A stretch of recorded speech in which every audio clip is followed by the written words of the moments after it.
Angin puyuh besar berwarna hijau tampak berkelap-kelip saat muncul di langit di atas stadion besar dalam beberapa tarikan napas. Angin puyuh bergetar dengan lembut dan tiba-tiba berhenti. Setelah itu berubah menjadi titik cahaya yang tak terhitung jumlahnya, yang tersebar. Dua sosok berkuda dengan angin sepoi-sepoi saat mereka perlahan mendarat di samping tempat duduk mereka. Ini sebenarnya Feng Zunze. Tanpa diduga, 4 Zunze, Dozun, telah tiba di Grand Meeting ini. Perjalanan ini memang sangat berharga. Biasanya, sulit untuk melihat bahkan seorang elit Dozun. Namun 4 dari mereka muncul bersama saat ini. Pertemuan besar 4 paviliun sangat megah. Tidak heran itu menarik begitu banyak orang. Hihi, aku ingin tahu siapa yang akan menjadi pemenang terakhir Grand Meeting kali ini. Kedua orang itu, yang terakhir muncul, secara alami menarik perhatian seluruh stadion, terlebih lagi untuk Xiaoyan. Kedua sosok itu baru saja muncul ketika tatapannya langsung beralih ke mereka. Xiaoyan telah bertemu dengan Mu Qingluan yang berpakaian hijau. Oleh karena itu, matanya tidak berhenti lama pada wanita itu sebelum tiba-tiba berhenti pada pria tua di depannya. Orang tua itu mengenakan jubah hijau. Rambut panjangnya tersebar di bahunya, memberinya semacam penampilan yang bebas dan mudah. Wajahnya tidak bisa dianggap biasa. Meskipun dia sudah sangat tua, samar-samar orang masih bisa melihat ketampanan. Sepertinya penampilannya benar-benar menakjubkan ketika dia masih muda. Melihat penampilan luarnya, dia jelas lebih unggul di antara 4 Dozun yang hadir. Mungkin itu karena dia berlatih metode Qi Afinitas Angin. Tetapi sikapnya tampak sangat halus, memberi orang lain perasaan yang tak terduga. Apakah dia Feng Zunze? Mata Xiaoyan perlahan menaksir pria tua berpakaian hijau itu. Kegembiraan juga melintas di matanya. Dia telah mendengar tentang Feng Zunze ini cukup sering dari Yao Lao. Orang ini bisa dianggap sebagai teman Yao Lao yang telah menjalani situasi hidup dan mati bersamanya.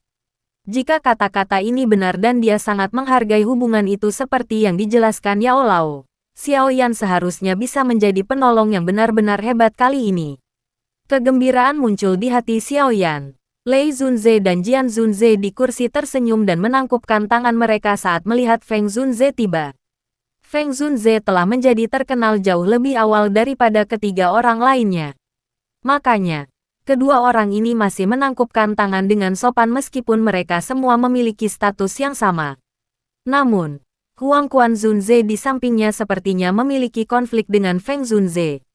Setelah menyipitkan matanya dan menatapnya, dia menoleh dan tampak seolah-olah dia belum melihatnya. Wajah Feng Zunze berjubah hijau tersenyum hangat. Dia membalas atas kebaikan Lei Zunze dan Jian Zunze. Namun, dia tidak memandang Huang Quan Zunze di sampingnya lagi. Meskipun keempat paviliun itu takut satu sama lain, Feng Zunze berselisih dengan Huang Quan Zunze ini. Selain itu, keteduhan dan karakter kejam pihak lain adalah hal-hal yang tidak disukai Feng Zunze. Setelah pasangan itu saling menyapa dengan sopan, Lei Zunze mengangkat kepalanya dan melihat ke langit. Setelah itu, dia perlahan berdiri dan menyapu pandangannya ke atas stadion. Dengan segera, kebisingan yang melesat ke arah awan menjadi benar-benar sunyi di bawah mata yang berisi cahaya petir redup itu. Kekaisaran Jiama bersama, tak disangka Xiaoyan benar-benar bisa bertemu orang ini di tempat ini. Kejutan di mata Xiaoyan berangsur-angsur mundur dan dia tanpa sadar menggelengkan kepalanya. Dia baru saja tiba di Central Plains kurang dari setengah tahun. Tapi dia sebenarnya telah bertemu dengan beberapa orang yang dikenalnya sejak saat itu. Nasib, benar-benar tidak bisa ditebak, karena semua orang telah berkumpul. Biarkan kompetisi dimulai. Lei Zunze dari kursi pemimpin berhenti mengobrol ketika dia melihat semua orang berkumpul di arena. Dia mengangkat kepalanya dan melambaikan tangannya. Suara lemahnya bergema di telinga semua orang. Setelah kata-kata Lei Zunze terdengar, suasana di arena tiba-tiba menjadi tegang. 53 tatapan saling menyapu. Mata mereka dipenuhi dengan kehati-hatian untuk pihak lain. Dalam situasi kacau seperti ini, yang perlu dilakukan hanyalah membuat diri mereka sendiri terus bertahan untuk mendapatkan kemenangan. Namun, pada saat yang sama, sebagian besar orang tahu bahwa seleksi ini sangat kejam dan kejam. Hanya 8 dari 53 orang yang tersisa. 4 dari 8 posisi ini sudah ditempati oleh orang-orang dari 4 paviliun. Dengan kata lain, hanya 4 dari 49 orang lainnya yang bisa bertahan. 4 dari 49 orang bisa membayangkan pertempuran intens seperti apa yang akan meletus sebagai hasil dari metode penyaringan semacam itu. Sementara suasana di arena sedang mencekam, stadion di sekitarnya juga menjadi sunyi. Mata yang tak terhitung jumlahnya menatap ke arena tanpa berkedip. Orang-orang di dalam semuanya dianggap yang teratas di antara generasi muda. Selain sebagian kecil dari mereka, sebagian besar orang memiliki kekuatan yang sangat mereka banggakan. Pertempuran yang meletus di antara orang-orang ini secara alami akan menarik perhatian orang lain. Sejak Xiao Yan menemukan sosok Lin Yan, matanya tetap fokus padanya. Dengan penglihatannya, dia secara alami dapat mengetahui kekuatan yang terakhir secara sekilas. Bintang 4 Do Huang, kekuatan ini mungkin dianggap cukup baik di tempat lain, tetapi hampir tidak dapat memenuhi persyaratan untuk mengikuti kompetisi di tempat ini. Tidak disangka bahwa dia benar-benar mencapai level Do Huang setelah tidak bertemu selama beberapa tahun. Saya ingat sebelum saya melakukan retret saat itu, kekuatan Lin Yan hanya di kelas Do Huang. Tampaknya dia juga harus bertemu dengan beberapa pertemuan yang beruntung dan unik selama tahun-tahun ini. Mata Xiao Yan berputar di atas punggung Lin Yan saat dia dengan lembut bergumam pada dirinya sendiri. Pertemuan yang beruntung dan unik bukanlah fantasi di Central Plains. Xiao Yan dapat meminjam bantuan kolam darah gunung surga untuk menerobos ke kelas Dozong. Secara alami, orang lain juga akan dapat memperoleh beberapa pertemuan unik yang akan sulit dialami oleh orang biasa. Central Plains sangat luas. Siapa yang bisa menyelidiki sepenuhnya interior pegunungan yang luas itu? Namun, untuk beberapa alasan yang tidak diketahui, Lin Xiuya dan Liu Qing tidak bersamanya. Mereka bertiga seharusnya pergi bersama. Xiao Yan bergumam, dia memiliki kesan yang baik tentang Lin Yan dan dua lainnya. Selain itu, ketika dia baru saja menerobos ke kelas Do Huang, Lin Yan dan dua lainnya masih mengikutinya meskipun mengetahui bahwa dia memiliki musuh besar seperti Mystic Cloud Sect. Bantuan ini adalah sesuatu yang Xiao Yan tidak biarkan dirinya lupakan. Namun, ketiga orang ini pergi sendiri karena kebosanan setelah masalah Mystic Cloud Sect diselesaikan. Dengan demikian, Xiao Yan tidak memiliki kesempatan untuk membalas budi. Suasana di arena telah mencapai tingkat yang tegang dan tak tertahankan sementara Xiao Yan bergumam pada dirinya sendiri ketika seseorang akhirnya tidak bisa lagi menahannya. Dia memimpin untuk menyerang saat senjata di tangannya menusuk seseorang yang tidak jauh darinya. Namun, orang-orang di dalam arena berada dalam kondisi yang sangat berhati-hati. Sosok orang ini ditemukan saat dia pindah. Orang yang diserang membiarkan doki di tubuhnya melonjak dalam amarahnya. Segera, dia mengencangkan cengkeramannya pada senjata di tangannya dan menyerang orang yang melancarkan serangan diam-diam. Dengan dua pukulan yang saling bertukar, suasana tegang di arena langsung runtuh. Gelombang doki yang kuat dan berwarna-warni melonjak. Setelah itu, seluruh arena menjadi kacau balau. Lebih dari 50 kelas Do Huang doki telah menyebar ke setiap sudut stadion. Tekanan energi yang kuat meresap ke dalam stadion, menyebabkan cukup banyak orang merasakan tekanan. Doki menyebar ke segala arah di arena saat kekacauan terus menyebar. Pada saat ini, hampir semua orang di samping mereka adalah lawan mereka. Karenanya, setiap orang bertindak seperti burung yang ketakutan. Selama seseorang masuk dalam jarak beberapa puluh kaki dari mereka, doki di dalam tubuh mereka secara tidak sengaja akan melepaskan serangan sengit pada orang yang menerobos masuk ke wilayah mereka. Dalam kekacauan ini, wajar saja jika situasi beberapa orang bergandengan tangan dengan orang lain menjadi kejadian biasa. Pada saat ini, orang hanya bisa menganggap orang seperti itu tidak beruntung. Dalam menghadapi serangan oleh beberapa orang pada level yang sama, orang itu akan dikalahkan dengan cepat dalam waktu kurang dari 10 pertukaran. Kekacauan adalah semacam katalis. Melihat pertempuran kacau di arena yang menyebabkan kulit seseorang mati rasa, galeri di sekitarnya meledak menjadi sorak-sorai yang menggugah jiwa. Cukup banyak wajah dan leher orang yang memerah karena suasananya. Dari kelihatannya, mereka sepertinya berharap menjadi salah satu yang hadir di arena. Gelombang suara yang memekakkan telinga menyebabkan Xiao Yan merasa tidak berdaya. Sebuah pikiran melintas di hatinya dan dokinya menutupi kedua telinganya. Benar-benar mengisolasi dia dari kebisingan. Tatapannya, di sisi lain, tetap fokus pada pertarungan yang kacau. Pada saat ini, arena telah menjadi kacau balau. Suara jelas dari benturan doki dan pedang yang bentrok bergema. Dalam situasi kacau ini, ada sejumlah orang yang terus-menerus muntah darah dan menarik diri meskipun orang yang hadir adalah individu yang kuat.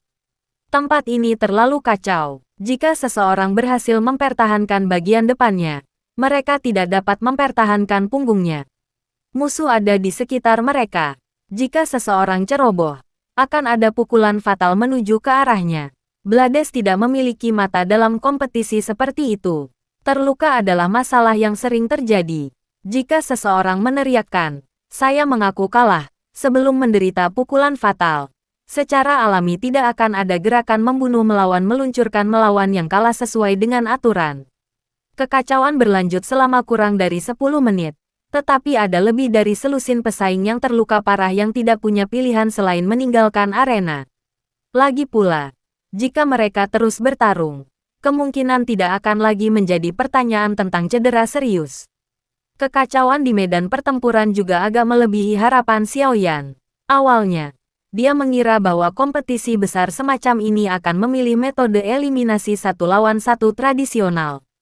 Tanpa diduga, ia terpaksa melakukan eliminasi gado-gado ini karenanya. Tidak hanya seseorang akan membutuhkan kemampuan, tetapi seseorang juga membutuhkan sejumlah keberuntungan. Lagi pula, bahkan seorang pahlawan akan jatuh setelah kalah jumlah. Bahkan jika seseorang adalah seorang ahli di puncak kelas Do Huang, akibat dari dia diserang oleh lebih dari selusin Do Huang secara tidak beruntung juga kemungkinan besar akan sangat menyedihkan. Tentu saja, orang yang benar-benar melebihi harapan Xiao Yan adalah Lin Yan. Kekuatannya hanya bisa dianggap menengah di tempat ini. Namun, dia tidak tersingkir meski sudah lewat 10 menit.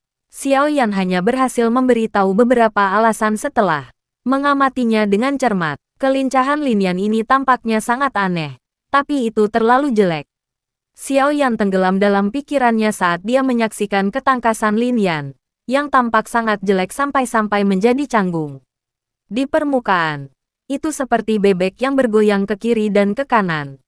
Namun, di bawah penglihatan Xiao Yan, dia bisa mengatakan bahwa kelincahan teknik Do ini pasti tidak biasa. Kedalamannya tidak kalah dengan gerakan 3000 petir. Orang ini benar-benar memiliki pertemuan unik selama tahun-tahun ini. Xiao Yan tersenyum. Dia yakin bahwa teknik ketangkasan yang jelek dan canggung ini adalah sesuatu yang tidak pernah dilakukan Lin Yan di masa lalu. Jelas, itu harus menjadi sesuatu yang dia peroleh selama tahun-tahun pelatihan ini. Xiao Yan menghela nafas lega saat melihat Lin Yan mampu bertahan. Terlepas dari situasinya, dia dan Lin Yan memiliki hubungan yang cukup baik. Wajar jika dia merasa senang melihat dia meraih prestasi hari ini. Mata Xiao Yan beralih dari Lin Yan dan perlahan menyapu arena. Segera, dia menyipitkan matanya. Arena saat ini mungkin sangat kacau, tapi masih ada 4 lingkaran kecil yang aman. Pemilik 4 lingkaran kecil ini adalah Feng Qing'er, Mu Qingluan, Tang Ying, dan Wang Chen. Aura keempat ini dipertahankan di puncak kelas Do Huang. Wajah mereka dingin saat mereka mempelajari medan pertempuran yang agak kacau di sekitar mereka. Siapapun yang berani masuk ke wilayahnya akan langsung menerima serangan yang ganas. Kekuatan mereka berempat bisa dianggap yang terbaik di tempat ini. Meskipun ada beberapa orang lain yang tampil cukup baik di arena, mereka jelas tidak berani secara acak melakukan kontak dengan keempatnya. Kekacauan berlanjut di dalam arena. Itu pada dasarnya menjadi filter tempat orang-orang tersingkir. Mereka yang tersisa dengan cepat menjadi semakin sedikit. Menyusul pengurangan jumlah yang cepat, kekacauan di dalam arena secara bertahap berkurang. Terutama jika hanya ada 11 orang yang tersisa di arena. Arena yang kacau segera menjadi sangat sunyi. 11 orang tersebar di semua tempat. Saat mereka terengah-engah, mereka juga mengawasi satu sama lain dengan hati-hati. Xiao Yan berseri-seri saat matanya menyapu arena dan menemukan bahwa Lin Yan ada di antara mereka. Namun, orang terlemah di dalam arena juga adalah dia. Selain Feng Qing'er dan 3 lainnya, sebagian besar yang tersisa adalah ahli bintang 7 atau 8 bintang. Tentu saja, alasan dia bisa bertahan sampai sekarang terutama karena kelincahan dou skill-nya yang aneh. Menjadi unik, secara alami lebih mudah bagi Lin Yan untuk menarik perhatian orang lain. Ini adalah pertama kalinya dalam begitu banyak pertemuan besar 4 paviliun di mana seseorang mampu bertahan sampai sekarang hanya dengan kekuatan bintang Do Huang. Tentu saja, keberuntungan seperti itu secara alami tidak akan terus menemani Lin Yan. Setelah 11 orang di arena beristirahat sebentar, 10 orang lainnya segera mengalihkan pandangan mereka ke arahnya dengan niat buruk. Seorang pria berpakaian merah di antara mereka, yang telah mencapai kekuatan bintang Do Huang 8, menginjak tanah. Tubuhnya melesat lurus ke arah Lin Yan seperti anak panah. Melihat bahwa dia telah menarik perhatian Do Huang bintang 8, ekspresi Lin Yan tanpa sadar berubah. Kelincahan aneh itu dilepaskan saat dia menghindari serangan ganas yang datang. Di saat yang sama, langkah kakinya juga mundur dengan cepat. Pria berpakaian merah itu tertawa dingin setelah usahanya yang sia-sia. Pisau besar di tangannya ditarik sampai banyak bayangan muncul. Tubuhnya bergerak dan dengan cepat mengejar seperti belatung di tulang seseorang. Cahaya pisau tajam di tangannya memaksa Lin Yan untuk mundur. Xiao Yan sudah berdiri di atas kayu perak. Matanya menyipit saat dia melihat Lin Yan, yang nyaris kabur dari waktu ke waktu. Dia tidak akan melihat Lin Yan mati karena pedang orang lain. Jika sampai pada titik kritis, dia secara alami akan campur tangan dan menyelamatkannya. Tapi sepertinya ada yang salah. Mata Xiao Yan dengan tegas menatap kedua tempat, yang satu mengejar dan yang lainnya melarikan diri. Alisnya tiba-tiba menjadi satu. Pria berpakaian merah itu memiliki beberapa peluang untuk melukai Lin Yan sebelumnya, tetapi dia tidak menyerang. Dari kelihatannya, sepertinya dia dengan sengaja mengejar Lin Yan. Mata Xiao Yan mengerut saat dia merenung sedikit. Segera, tatapannya berhenti pada seorang pria berjubah kuning dengan wajah dingin yang paling dekat dengan Lin Yan. Orang ini tidak asing dengan Xiao Yan karena dia adalah Wang Chen dari Paviliun Musim Semi Kuning. Pada saat ini, dia seperti ular berbisa saat dia melihat Lin Yan mendekati wilayahnya. Sudut mulutnya menunjukkan tampilan yang menyeramkan. Orang itu berencana memaksa Lin Yan ke dalam jangkauan serangan Wang Chen. Hati Xiao Yan menjadi dingin.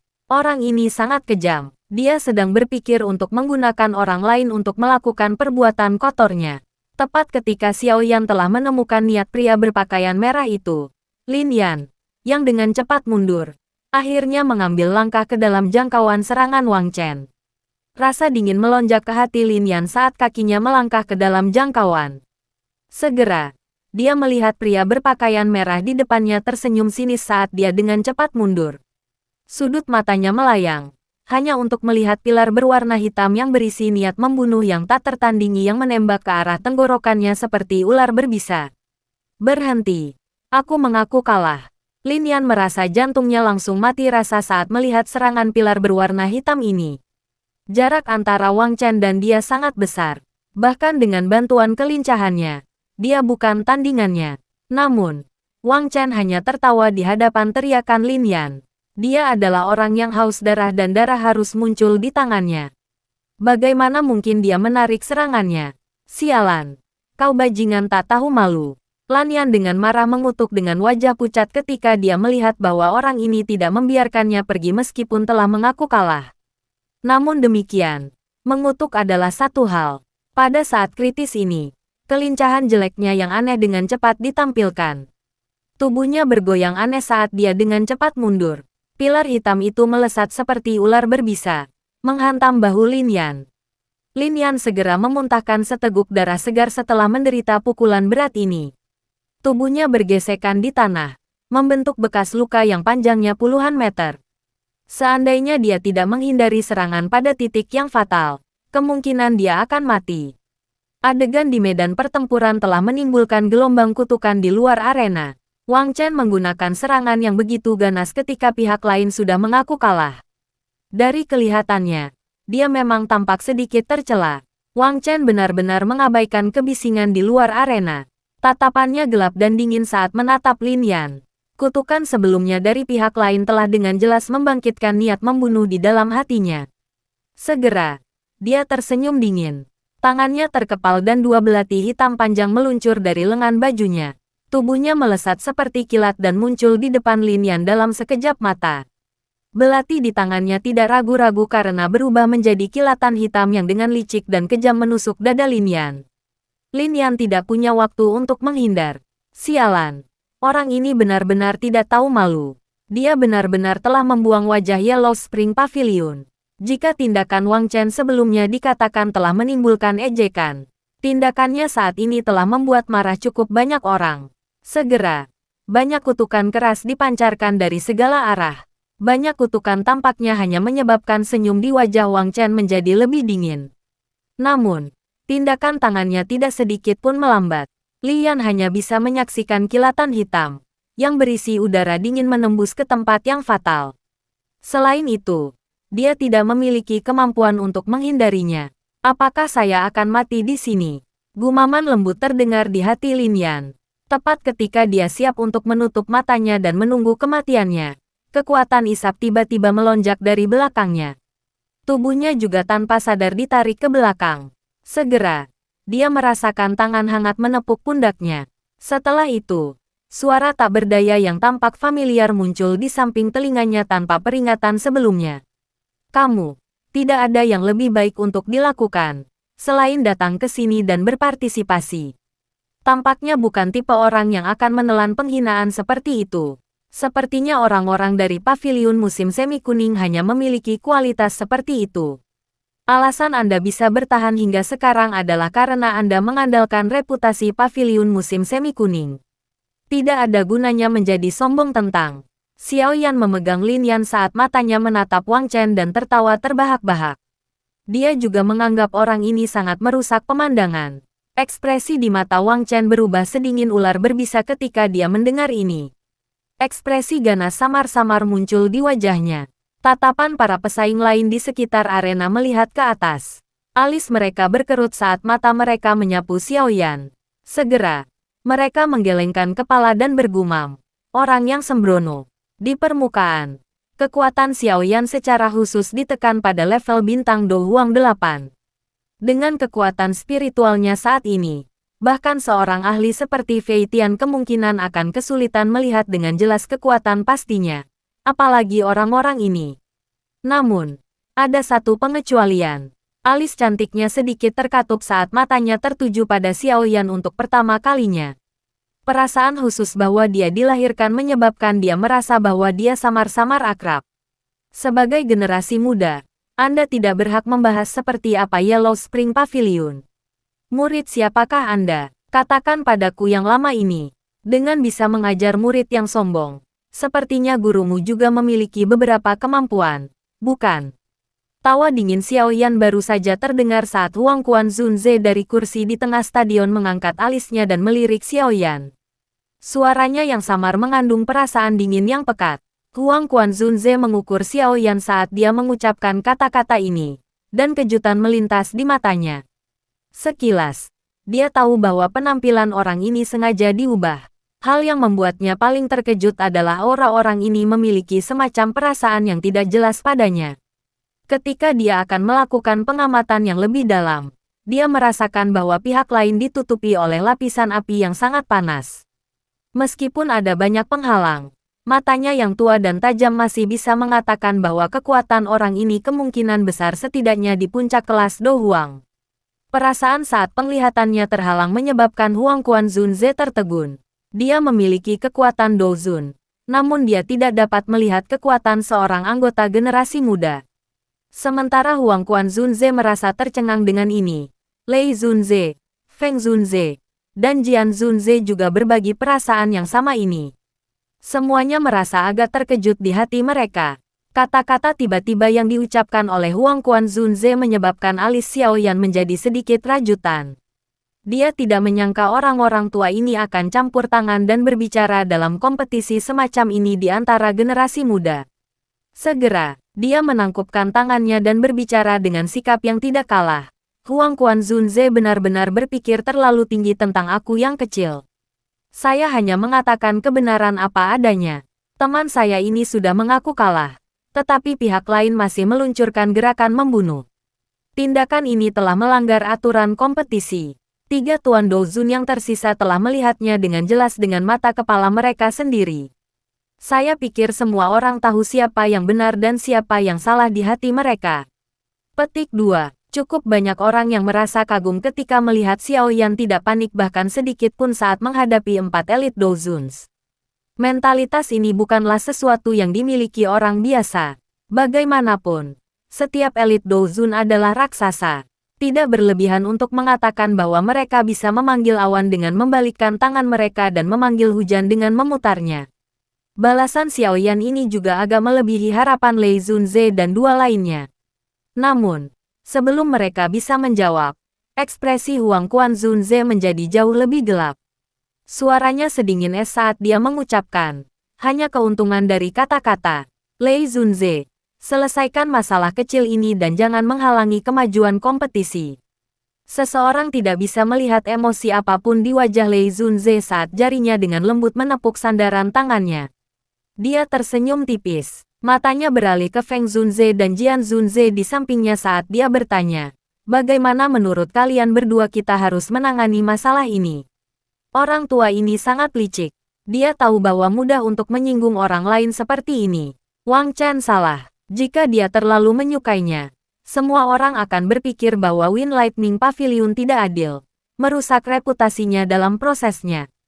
Jika dia tidak melakukan apapun, kemungkinan besar akan menyinggung Huang Quan Zunze. Oleh karena itu, dia telah melempar kentang panas ini ke Feng Zunze dan Jian Zunze. Ayo lakukan sesuai aturan. Siapapun yang melakukan pelanggaran dalam kompetisi harus mendapat hukuman yang berat.